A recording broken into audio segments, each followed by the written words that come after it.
missionária lá no Palavra da Vida. E é uma distância, Flavinha. Eu queria te agradecer pela disponibilidade de enfrentar esse trânsito e estar aqui com a gente. Obrigada, Deus te abençoe. Boa tarde. Muito bom enfrentar esse trânsito, estar aqui com vocês. Hoje eu vou esperar um pouquinho o trânsito passar para ir embora. Então, estamos estudando esse livro também com as missionárias lá da PV, né? E eu lembro que na reunião uma missionária pediu para a gente compartilhar a maior dificuldade na área de contentamento. Pensar que a gente tem algumas áreas, mas pensar em uma área. Aí teve uma moça que falou assim, olha, assim, desde que eu acordo até a hora que eu vou dormir, para mim é uma luta. Então, assim, eu acho que não tem ninguém que não lute, né, com a questão do contentamento. E é muito propício a gente falar sobre isso. Semana passada eu não pude estar aqui, mas eu assisti, fui muito edificada com a palavra que Paulinha trouxe, né, falando do primeiro capítulo, da introdução, falando da joia rara, que é o contentamento, do esforço que a gente precisa ter para cultivá-lo, né, mas que também é algo que nos adorna e que reflete a glória de Deus nas nossas vidas e como isso é precioso, né? E hoje eu vou falar um pouco do segundo capítulo, que é intitulado As Promessas de Deus. E se eu pudesse resumir o que, para mim, o Senhor ensinou nesse capítulo, através da vida da Nancy, né, é que as promessas de Deus são o fundamento do nosso contentamento. Então, esse é o fruto do exercício da confiança em quem Deus é e aquilo que Ele promete para a gente na palavra dEle, né? Então, eu queria orar mais uma vez, tá bom? Deus, muito obrigada pela oportunidade de estar aqui. Obrigada porque o Senhor é bom conosco e o Senhor nos resgatou em Cristo e nos deu tantas promessas, Senhor. E a promessa de que o Senhor estaria conosco. De fato, hoje a gente possa ter um tempo bom juntas e possamos ser edificadas para a glória do Senhor. Em nome de Jesus. Amém. A gente ouviu aqui algumas vezes a definição, e Paulinha falou na semana passada também, de Jeremiah Burroughs, né, de contentamento é aquele estado doce, manso e gracioso de espírito que livremente se submete e se deleita na vontade sábia e paternal de Deus em toda e qualquer situação. Tem a ver com reconhecer, né, quem o Senhor é. E eu queria também trazer outra definição, que não vai de encontro a essa, muito pelo contrário, mas é de Robert D. Jones, né, um livretinho que eu li que fala, acho que é da Nutra, como é o nome? Aprendendo o contentamento em todas as circunstâncias. Bem pequenininho mesmo. Recomendo. Né? Uma coisa que a gente fala, não tenho tempo. É algo bem, bem rápido e traz passos bem práticos também. Então, é muito bom. E ele fala que o contentamento é aquela condição de conscientemente agradar-se da bondade de Deus, independente das circunstâncias. Né, outra frase que eu ouvi da semana passada, que Paulo falou, é que nosso coração é mestre em duvidar da bondade e providência de Deus. Então, essa definição dele fala justamente que é aprender a gente conscientemente se agradar da bondade. Né? O Senhor é bom, não importa as circunstâncias, e cabe a gente enxergar a boa mão dele, né, em todo o tempo, porque ele está lá. E o descontentamento, portanto, sempre vai partir dessa dúvida. Né? Desde Eva, a gente via também desde Eva. Eva duvidou que o não de Deus era parte da providência dele para a vida deles ali, né? Aquela ordem fazia parte da bondade de Deus também. Ela duvidou da bondade de Deus. Não é bem assim, né? E por isso eu acredito que a Nancy vai falar das promessas de Deus como a base do contentamento. Porque a gente precisa lutar contra esse coração que duvida. A gente precisa exercitar a confiança no Senhor, baseado em quem Ele é, aquilo que Ele fala em sua palavra. Né? E o texto base, se vocês puderem abrir, em Hebreus 13, ela vai trazer esse texto lá, né? Hebreus 13, 5. Queria ler com vocês o versículo 5 e 6. Hebreus 13, 5 e 6.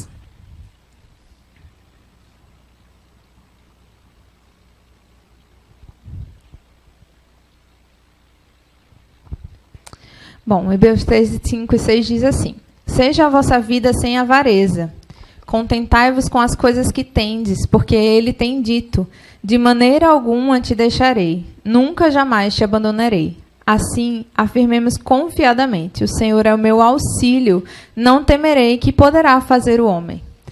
Então, ela vai trazer essa promessa, né? A ideia, esse texto de Hebreus, capítulo 13, ele vai trazer exortações para que a gente, como cristão, leve uma vida digna, né, da vocação que fomos chamados. E uma das ordenanças aqui é justamente o contentáveis com as coisas que tendes, né, que ele vai trazer nesses versículos. E ele também fala, seja a vossa vida sem avareza, a ideia de não ter amor ao dinheiro. E então, a gente precisa aprender esse contentamento com aquilo que a gente tem, né? Perdão, me perdi um pouco. Enfim, ele vai falar de uma disposição de coração de confiar no Senhor, né? De se satisfazer com aquilo que você tem, aquilo que Paulo também falou sobre a analogia do jardim, é algo que a gente precisa cultivar. A gente precisa aprender a se contentar com aquilo que a gente tem. E essa citação que ele traz aqui, no versículo 5, né, de maneira alguma te deixarei, nunca jamais te abandonarei. É uma citação lá de Josué. Lá no capítulo de Josué, Deus tinha chamado Josué a algo. E ele estava fazendo uma promessa a Josué, que estaria com Josué naquilo que ele tinha chamado Josué a fazer.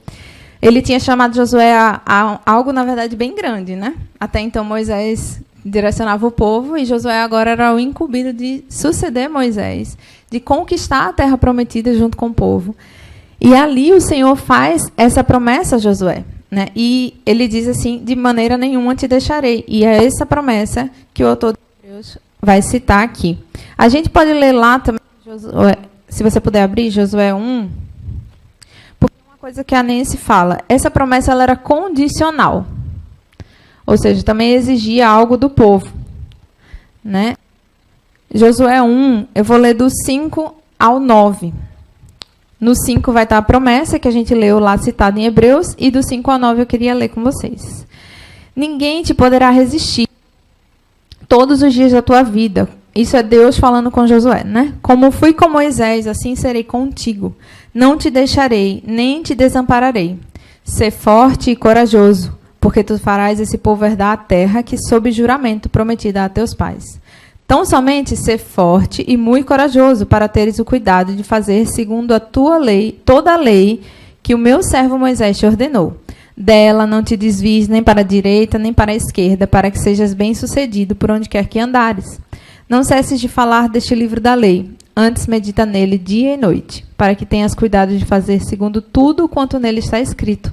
Então farás prosperar o teu caminho e serás bem-sucedido. Não te mandei eu ser forte e corajoso, não temas nem te espantes, porque o Senhor, teu Deus, é contigo por onde quer que andares. E a condição aqui que ele está dando é de obediência, né? Josué e o povo precisavam obedecer ao Senhor. E ele fala, eles precisavam meditar no livro da lei, obedecer toda a lei que foi dada a Moisés, meditar no livro da lei de dia e de noite. E assim, eu não canso de falar disso, porque eu acho que é uma luta que todos nós temos por causa da nossa natureza. É a ideia do tempo que a gente tem gastado com a palavra de Deus, né? A gente está falando sobre conhecer e confiar nas promessas. Mas será que eu tenho buscado conhecer o Senhor, conhecer as suas promessas? Nessa semana passada eu estava vendo um pouco das lives de Simone Quaresma sobre educação de filhos, e ela falou uma coisa bem daquele jeitão de Simone Quaresma, né? Que a gente nunca vai ter tempo. Não adianta. Ela chegou até no final e falou assim, se a gente tiver com tudo feito, a gente ainda vai achar uma série da Netflix para maratonar. Eu, com uma criança pequena e tantas coisas para fazer, não consigo pensar em achar uma série da Netflix para maratonar, mas eu sei que eu vou achar, se eu tiver tempo sobrando. Então, ela fala assim, tempo a gente nunca vai ter, né? Quando ela está chamando a atenção justamente para a gente estar meditando na palavra do Senhor todos os dias. Então, será que a gente tem perecido? Será que a gente tem caído nos enganos do nosso coração porque nos falta conhecimento do Senhor, porque a gente não tem gastado tempo com o Senhor todos os dias, né? A gente precisa conhecer quem o Senhor é, conhecer as suas promessas, e tudo está revelado na sua palavra. E que precioso é termos essa palavra, né? Para a gente gastar esse tempo todos os dias, né? Porque nos dias difíceis é isso que vai fazer a gente permanecer. É o conhecimento do Senhor que faz a gente permanecer, né? E Nancy vai trazer a ideia de que nessa passagem Deus fala para Josué 3 vezes, não temas, ser forte e corajoso, não temas, ser forte e corajoso, que Deus vai ser com ele. Isso é legal porque traz a perspectiva de pessoas como eu, como vocês, né, que somos vacilantes, que somos temerosos, que somos pecadores, e o Senhor que é a nossa força, é o Senhor que ia fortalecer. E parecia que ali ele estava falando já para Josué que Josué seria tentado, né? Mas o Senhor ia estar com ele. E chamando a um esforço de confiar no Senhor. É isso que ia fortalecê-lo naqueles dias que ele ia passar para conquistar a terra. Porque a confiança não é algo natural do nosso coração. A gente precisa exercitar. E o ensino semelhante a esse vem na carta de Filipenses, né? O texto de Paulo. A gente ouviu bastante também, Filipenses 4, de 11 a 13, que ele fala: passei por todas as coisas, abundância e escassez, em todas as coisas aprendi a estar contente, né? Tudo posso naquele que me fortalece. A força de Paulo também vinha do Senhor. Do mesmo lugar que a força de Josué veio, a força de Paulo também veio do Senhor. Né? Não era provavelmente uma lição, não foi fácil para Paulo. Paulo passou muitas coisas, ela cita isso também no livro. Mas a ideia do exercício, a ideia de passar por todas as coisas e ir aprendendo a confiar no Senhor. Algo que não é natural, mas que a gente precisa praticar. Né? Ele aprendeu que em Cristo ele tinha a graça para suportar todas as aflições pelas quais ele passou no presente, né? Vislumbrando também aquilo que viria.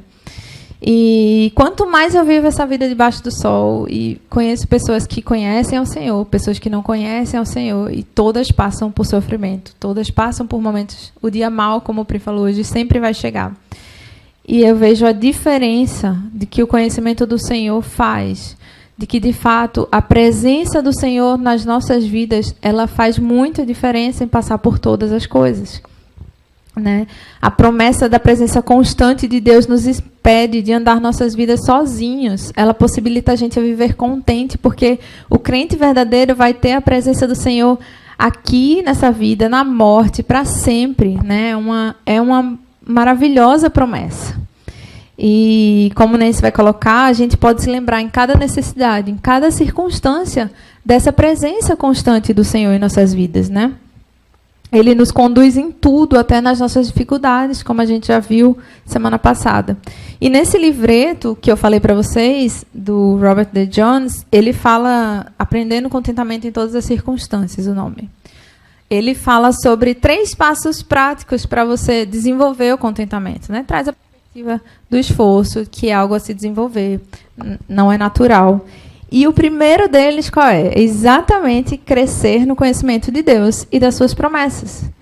Só depois ele vai partir para os outros passos, né? O segundo passo que ele fala é você identificar e se arrepender dos seus falsos fundamentos, né? Nos quais você está construindo sua felicidade.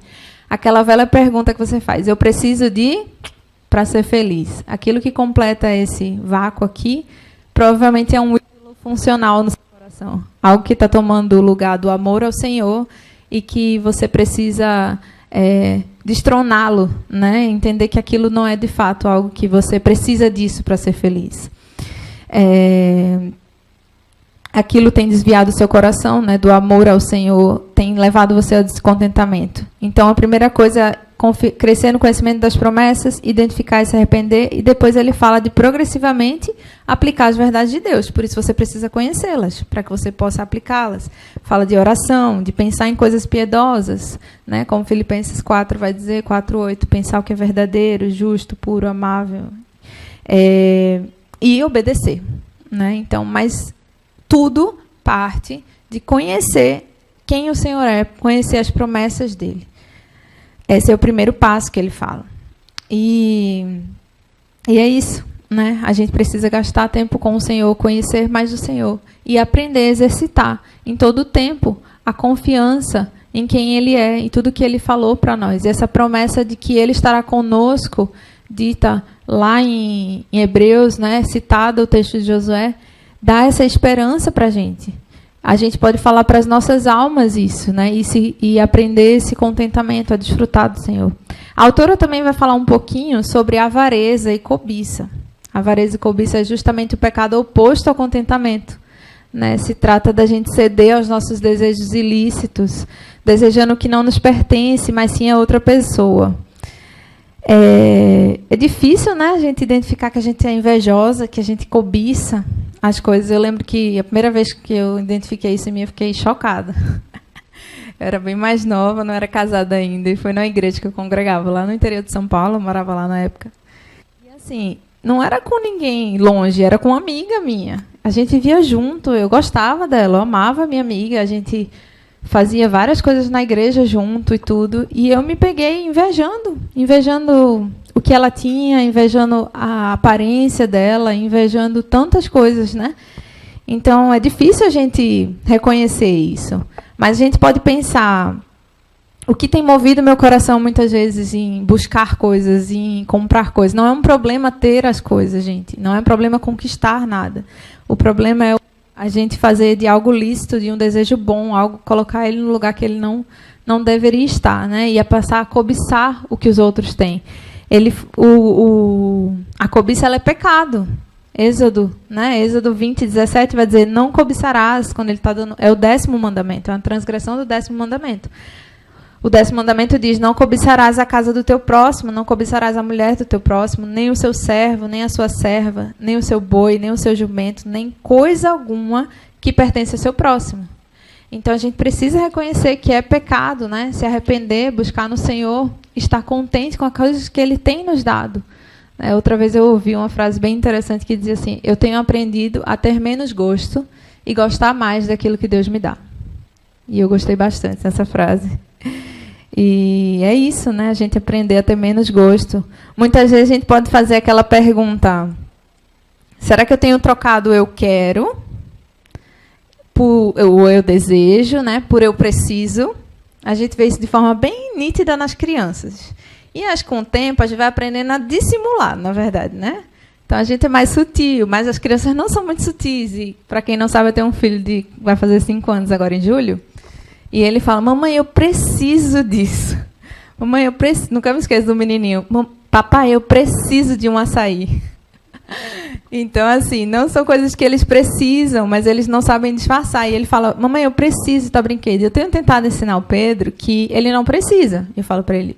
Mas, por exemplo, de manhã cedo, quando eu chamo ele para fazer devocional, muitas vezes ele vai tranquilo, feliz, tal, já é uma rotina. Mas quando eu chamo ele para fazer devocional, às vezes ele fala, mas, mãe, eu acabei de começar a brincar, não sei o quê.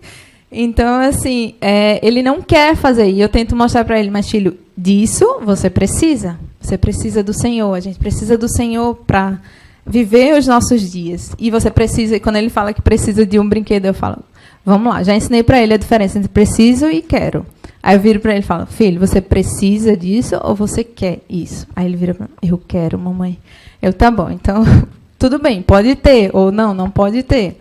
Né? Mas a gente precisa do Senhor, a gente precisa de comida, eu falo para ele. Talvez você precise de comida, meu filho, porque senão você vai morrer de fome, realmente.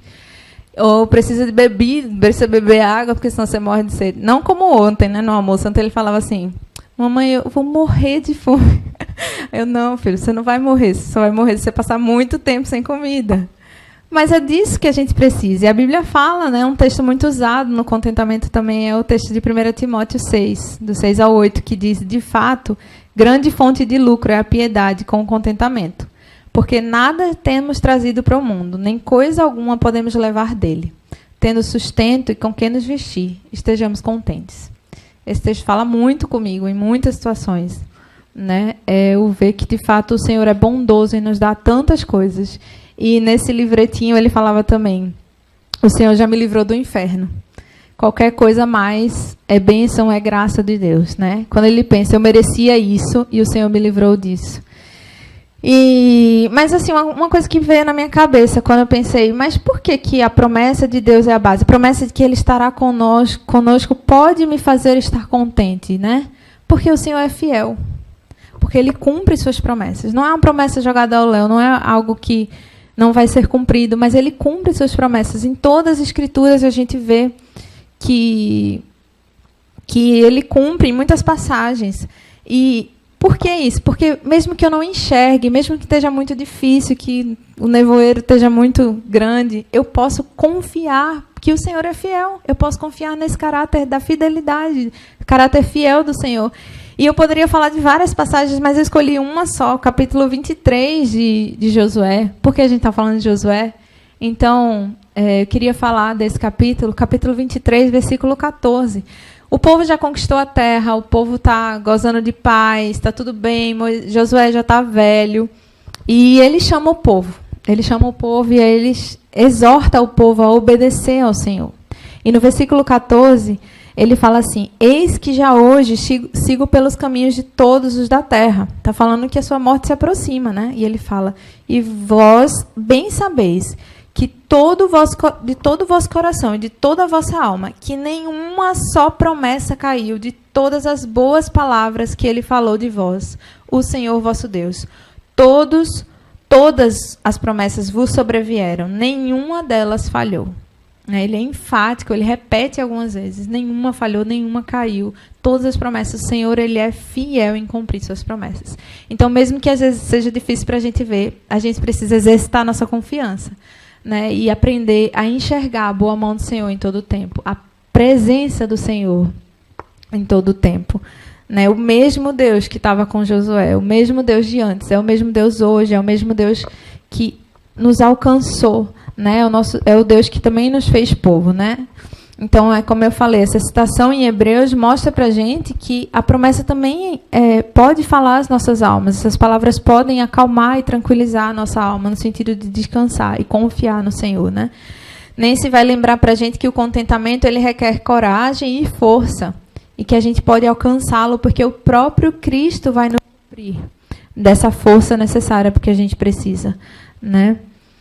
E eu queria ler uma passagem que ela traz no livro. Ela diz assim: essas promessas sustentam todas as nossas tentativas de contentamento. Nos estabilizam quando nos sentimos vacilantes. Nos ajudam a tirar os nossos olhos das circunstâncias e fixá-los em Cristo. Elas nos ajudam a relembrar que aquilo que Deus está fazendo não vem de encontro a gente, mas ao encontro de quem somos, ensinando-nos a confiar nele em toda e qualquer circunstância. Então, relembrando, o ensino que para mim ficou mais desse capítulo é que, de fato, as promessas de Deus são o fundamento do nosso contentamento. A gente precisa conhecer mais o Senhor, entender que Ele é fiel, né, e descansar e exercer essa confiança em quem Ele é, naquilo que Ele nos prometeu.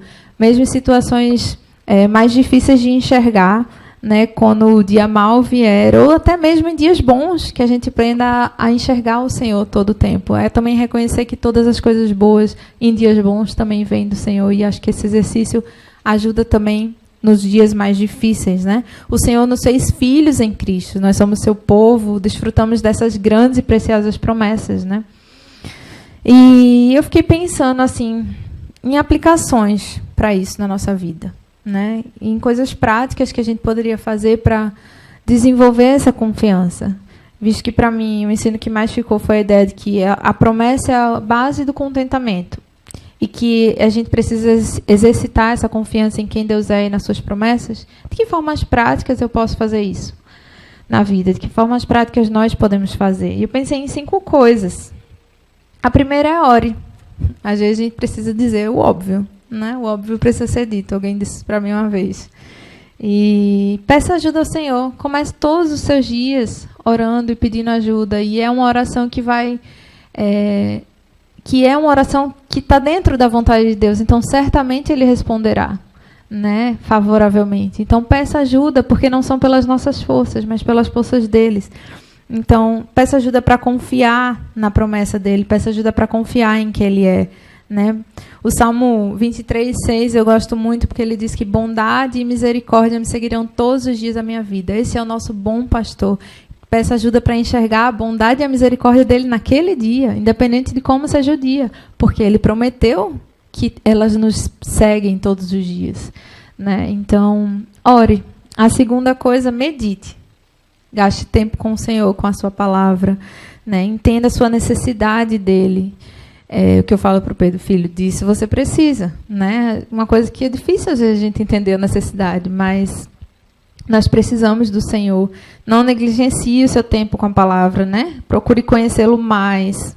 Algo que pode ajudar talvez um estudo sobre os atributos de quem Deus é, né? Conhecer um pouco mais do Senhor.